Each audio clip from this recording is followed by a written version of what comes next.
Assalamu alaikum dear students, I am Anjum Shafiq, your biology teacher for grade 11, and today I am going to discuss the life cycle of adiantum. So let's move to the classboard. Now the life cycle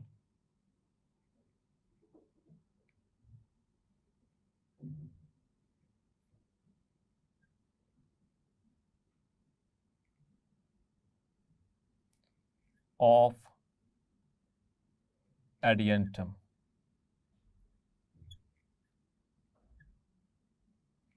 तो dear students, हम इसकी sporophyte discuss कर चुके, हम इसकी gametophyte discuss कर चुके detail के साथ, और अब इसका लाइफ साइकिल स्पोरोफाइट और गैमीटोफाइट अगर आपको समझ आ गई है तो लाइफ साइकिल आपको यूँ चुटकियों में समझ आएगा। ठीक है, so the maiden hair fern, board point of view से ये इंपॉर्टेंट क्वेश्चन है। The life cycle of adiantum with the help of diagram, ये आमतौर पर पूछा जाता है, एक्सप्लेन करें। सो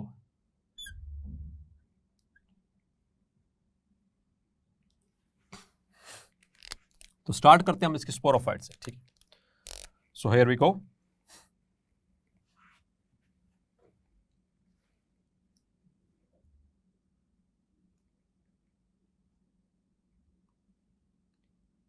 तो ये इसकी स्पोरोफाइट जैसे हमने ड्रॉ की थी, ये राइजोम, राइजोम के नीचे बहुत सारी एडवेंटिशियस रूट्स और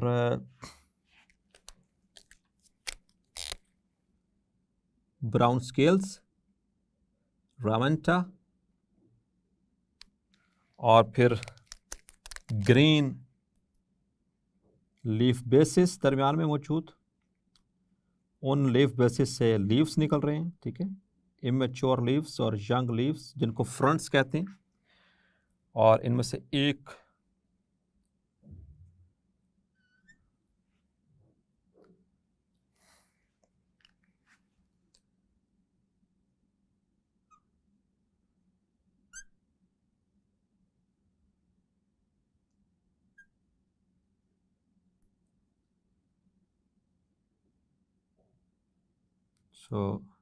आपको याद होगा the first order leaflets and second order leaflets. ठीक है,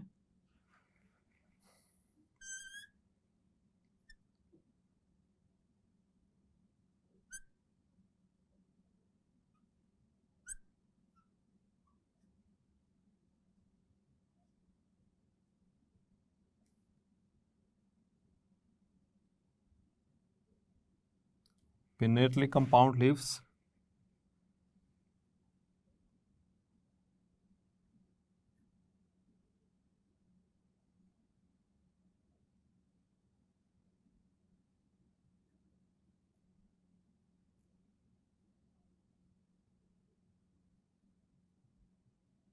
clear? So this is the sporophyte, और इसको मेंशन कर लें थोड़ा सा।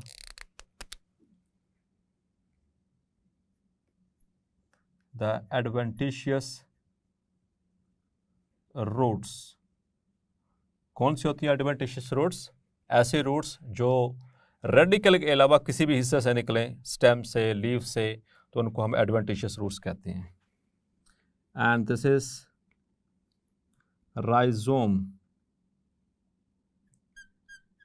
द अंडरग्राउंड स्टेम, याद रखना ये इसकी स्टेम है। ठीक है, और इसके कैरेक्टरिस्टिक्स हमने पढ़े थे, ये शॉर्ट होती है, थिक होती है, अनब्रांच्ड होती है, ठीक है, और अंडरग्राउंड होती है, ये चार कैरेक्टर्स। और ये ब्राउन स्केल्स, रेमेंटा और रामेंटा, क्लियर? एंड इमेच्योर और young fronts,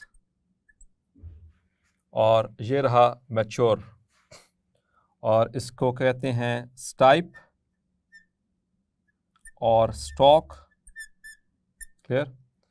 and this is, इसको कहते हैं रेचेस, क्लियर? ये वाले छोटे पत्ते जो हैं, ये वाले, दिस आर पिन्यूल्स और पाइन्यूल्स, which are leaflets of second order. और इस पूरे को क्या नाम दिया हमने? इस पूरे को as pinna. This is pinna or pinna, the first order leaflet. Clear? और ये पूरा एक लीफ. क्लियर?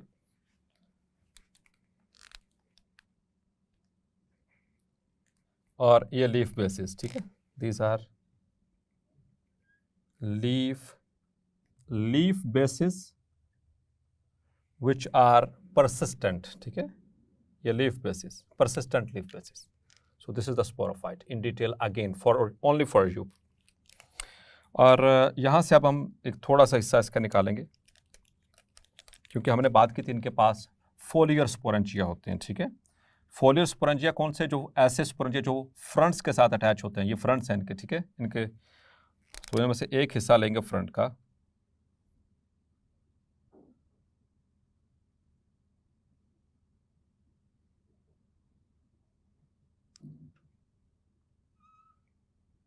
इसको थोड़ा सा बड़ा करके ड्रॉ कर लेते हैं.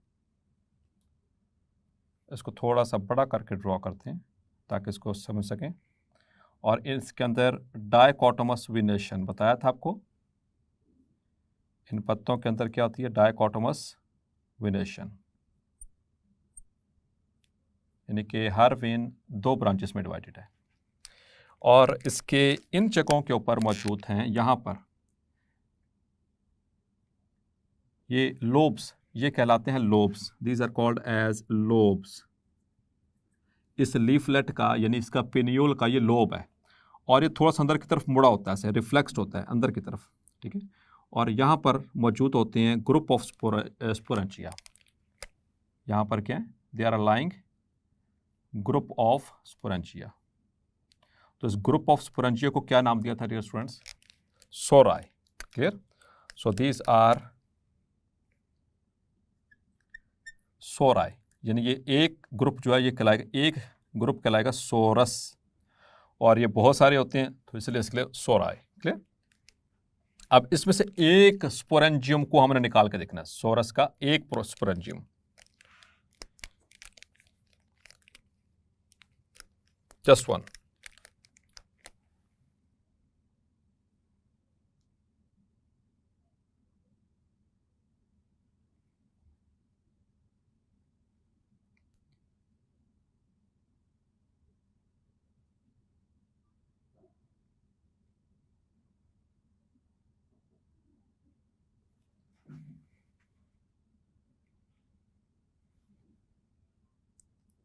और ज़रा इसको गौर से समझिएगा, क्योंकि ये एक वाहिद ऐसा पोर्शन था स्पोरेंजियम का जो मैंने लास्ट टाइम एक्सप्लेन नहीं किया था, क्योंकि यहाँ पर ड्रॉ करके ही इसको एक्सप्लेन किया जा सकता है अच्छे तरीके से, इसलिए मैंने इसको छोड़ दिया था वहाँ पर, ताकि यहाँ पर आपको विद डायग्राम इसको एक्सप्लेन कर सकूँ.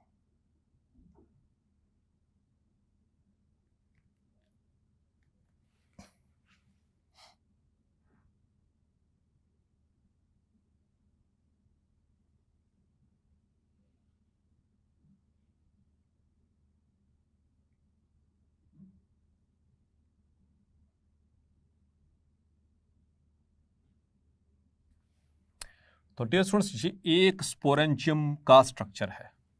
ठीक है, this is the structure of single sporangium. इनमें से एक स्पोरेंजियम जो हमें तो ग्रुप मौजूद है उसमें से सिर्फ एक उठाया गया है. तो इसको अगर हम देखें, दिस इज स्टॉक. इसको स्टॉक कहते हैं इसका. और देखें इसमें बहुत सारे सेल्स हैं. It means it is multi cellular stock. और फिर ये आपको ये वाले सेल्स नजर आ रहे हैं, सिंगल लेयर, ये वाली, ये इसकी कैप्सूलर वॉल कहलाती है. दिस इज द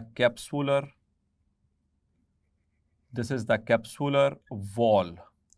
अब डियर स्टूडेंट्स इस बात को ज़रा गौर से समझिएगा। आपने रबर बॉल देखी होगी या फुटबॉल जैसे होता है, जैसे लाइक फुटबॉल, तो फुटबॉल के बाहर एक ही लेयर होती है उस चमड़े की, ठीक है, लेदर की, और उसके अंदर वाली स्पेस खाली होती है। बिल्कुल ऐसा ही कंसीडर करें।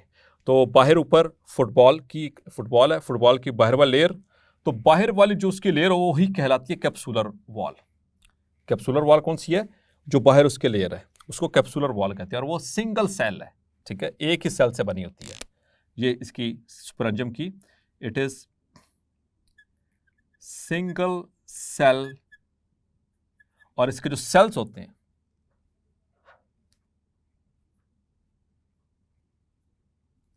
इट इज सिंगल सेल्ड, और इस कैप्सुलर वॉल के जो सेल्स होते हैं वो एक तो छोटे और फ्लैट होते हैं, थिन एंड फ्लैट, ठीक है। एंड द सेल्स आर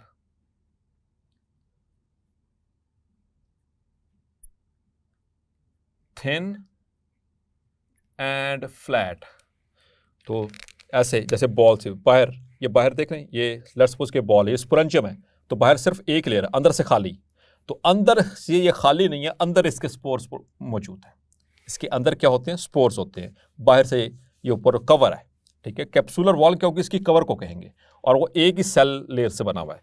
और यहाँ के जो सेल्स हैं, एक तो बारीक है और दूसरा फ्लैट है, क्योंकि उन्होंने कैप्सूल को बनाना ये। लेकिन इसके जो एजेस हैं, किनारे, ये इसके एज, जस्ट लाइक जैसे कि हम देखते हैं लाइक इन द बॉल्स, जैसे कि वो रग्बी की बॉल देखी होगी आपने, ठीक है। तो बाहर बॉल, तो अंदर उसके दरमियान में एक अलग से उन्होंने वो सिलाई की होती है। या जैसे लाइक हार्ड बॉल, जैसे हार्ड बॉल होती है, तो ये तो बॉल, हार्ड बॉल, ठीक है, उसके ऊपर लेयर, उसके ऊपर फिर एक अलग से ऐसे उन्होंने वो सिलाई की होती है, इसको, जिसको एज कहते हैं, इसको कहते हैं एज, ठीक है। तो इसका ये ऊपर वाला मैंने एज ड्रॉ किया, ये ऊपर वाले सेल्स क्या है? ये एज है। अब ये जो एज है इसका, ये वाला, ये 4 हिस्सों पे मुश्तमिल है, ठीक है। 4 हिस्से बनते हैं इसके, एक हिस्सा, दूसरा हिस्सा, तीसरा हिस्सा और ये चौथा हिस्सा, ठीक है। 4 हिस्से टोटल इसमें डिवाइड किया जाता है। तो जरा गौर से आप बात समझिएगा, क्योंकि ये बुक में वर्डिंग मौजूद है, तो इसमें कंफ्यूज नहीं होना। तो ये एज है ऊपर, जो वैसे ऐसे ड्रॉ किया है, कैप्सुलर एज, इसके अंदर सेल्स मौजूद है इस तरह से।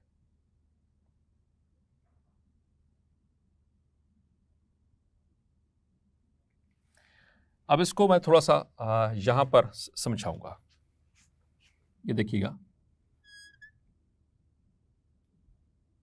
सिर्फ 2 चीज़ों को समझाने के लिए इधर अलग से एक छोटी सी डायग्राम बना रहा हूं।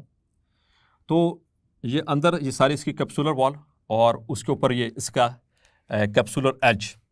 तो कैप्सुलर एज जो है, इसके जो सेल्स हैं, इसमें 2 कैटेगरीज।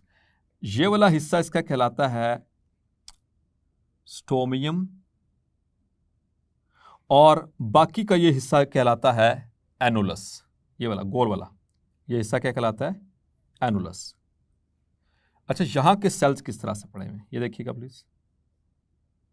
ये एक सेल, ये दूसरा सेल, ये तीसरा cell,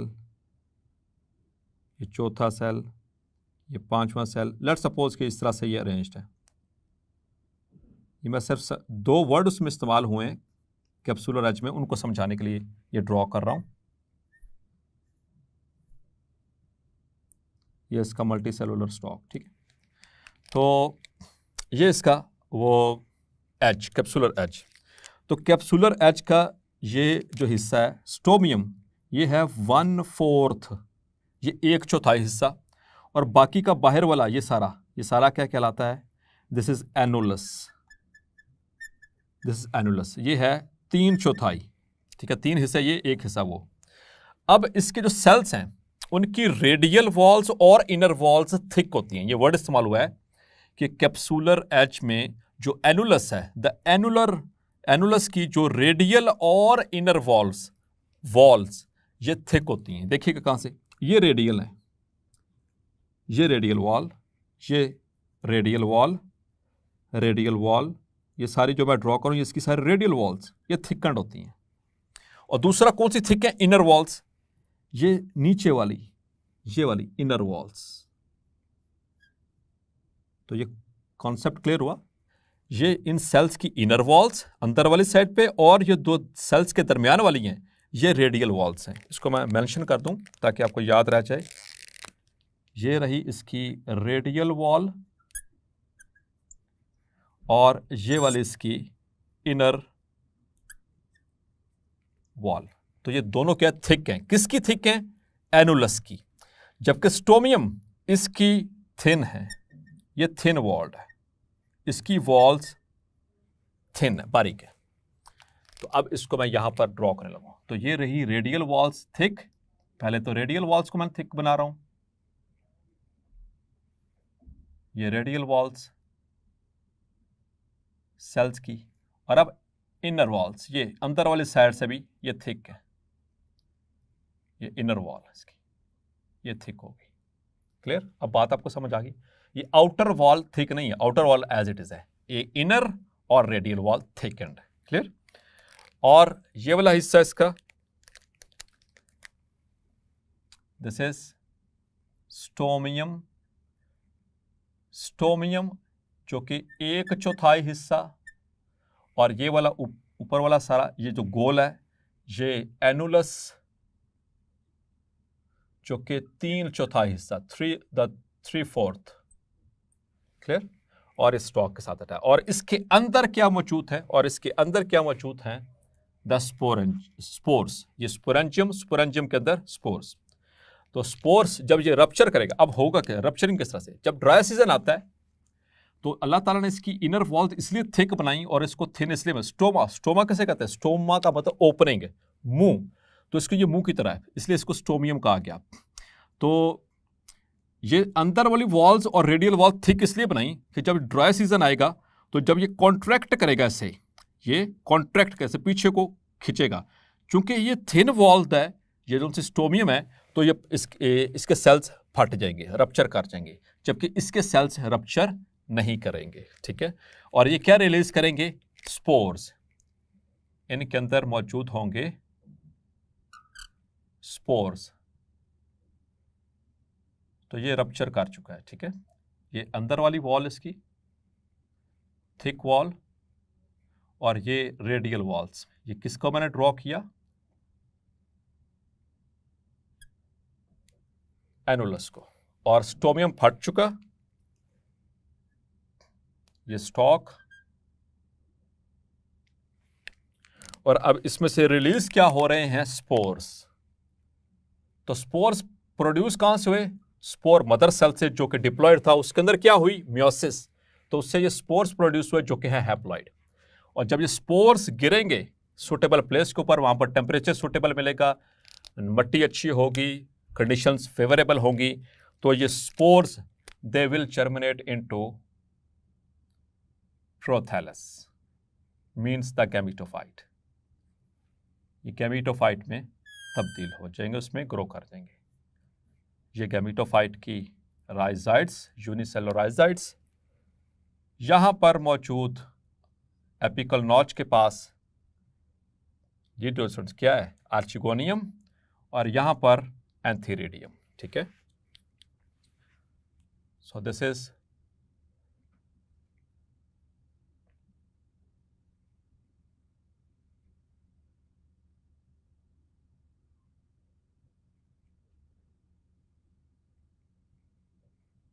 the structure of archegonium, जो मैं पहले भी ड्रॉ करके समझा चुका हूं गैमेटोफाइट के अंदर।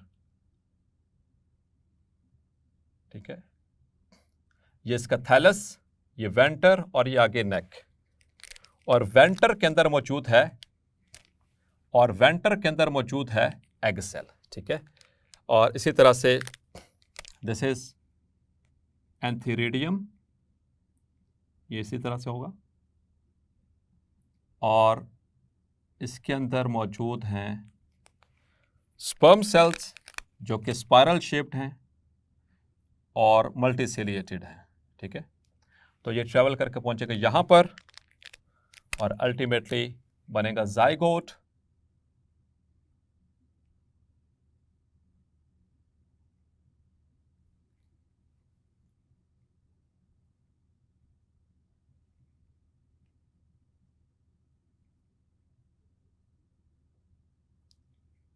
और जाइगोट के बाद एम्ब्रियो, तो ये जाइगोट बन चुका, और फिर उसके बाद ultimately embryo.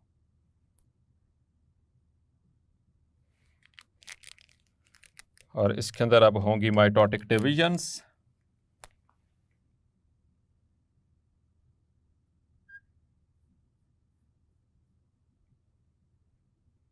So this is embryo. ये कहां पर सारा काम हो रहा है? यहां पर एपिकल नॉच के पास, आर्चिगोनियम के अंदर सारा कुछ हो रहा है। और अल्टीमेटली तो इस तरह से ये प्रोथैलस फ्लैट पड़ी हुई है, हार्ट शेप्ड, ये नीचे राइजाइड्स। तो चूंकि यहां पर थी आर्चिगोनियम, तो यहीं से फिर अब जर्मिनेट करेगा द फ्रॉन्ट, द स्पोरोफाइट, और ये इसके यंग लीव्स, और ultimately this one.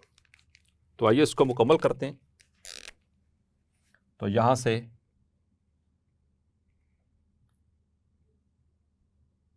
This one, और फिर यहां से हमने उठाया एक स्पोरेंजियम, ठीक है, दिस इज स्पोरेंजियम, याद रखिएगा, ये उसका सारा स्ट्रक्चर। फिर यहां पर ये रप्चर्ड स्पोरेंजियम, यहां पर ये रप्चर हो चुका है during dry weather and when it is become matures. और ये क्या है? These are spores. तो ये स्पोर्स जब गिरेंगे on suitable soil and suitable temperature, तो ये क्या बनेगी? इससे गैमेटोफाइट। This is prothallus. और इसके यहां पर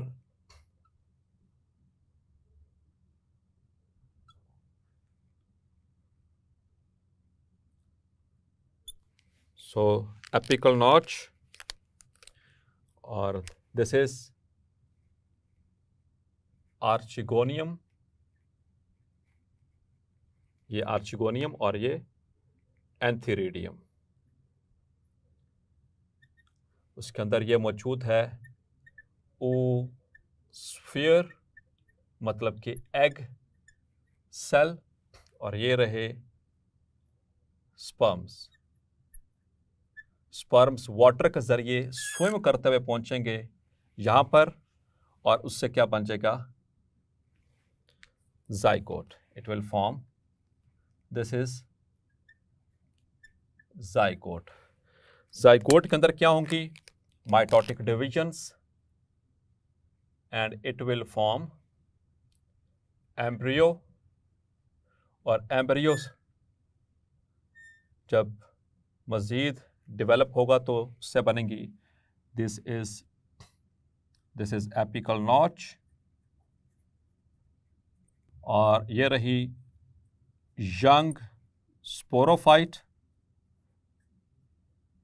और उसके नीचे ये क्या पड़ा हुआ dear student? This is gametophyte, ठीक है। तो गैमेटोफाइट से क्या बन रही? स्पोरोफाइट, यंग स्पोरोफाइट, और ये उसके लीव्स, ठीक है। These are the leaves of the young sporophyte, or ultimately it will grow into mature adiantum. So this is the life cycle of adiantum. So dear students, hopefully आज का lecture भी आपको clarify हो गया होगा। मिलते हैं नेक्स्ट लेक्चर में और डिस्कस करेंगे the evolution of seed habit. तब तक अपना ख्याल रखिएगा। अल्लाह हाफिज।